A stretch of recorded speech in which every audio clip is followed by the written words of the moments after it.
Organic A to ఘీ బయట దొరుకుతుంది కదా! కౌ ఘీ అని. సో, నేను మా పాప కోసం ప్రతిరోజు మార్నింగ్, ఈవినింగ్ పాలైతే గాంచుకోవాలి. సో, తనకి వచ్చిన పాల మీగడ ఫ్రిడ్జ్‌లో స్టోర్ చేస్తా. ఎన్ని రోజులు స్టోర్ చేస్తానంటే 15 డేస్. 15 రోజులు స్టోర్ చేశాక ఈ బాక్స్ నింపు మీగడ అయితే నాకు రెడీ అయిపోతుంది.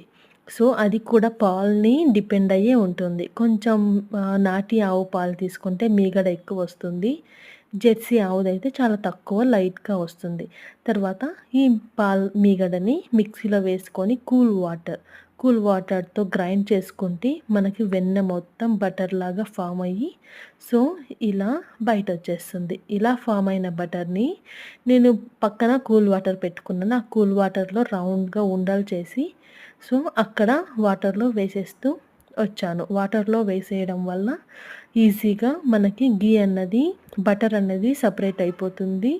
సో, ఎలాంటి ప్రాబ్లమ్ కూడా ఉండదు.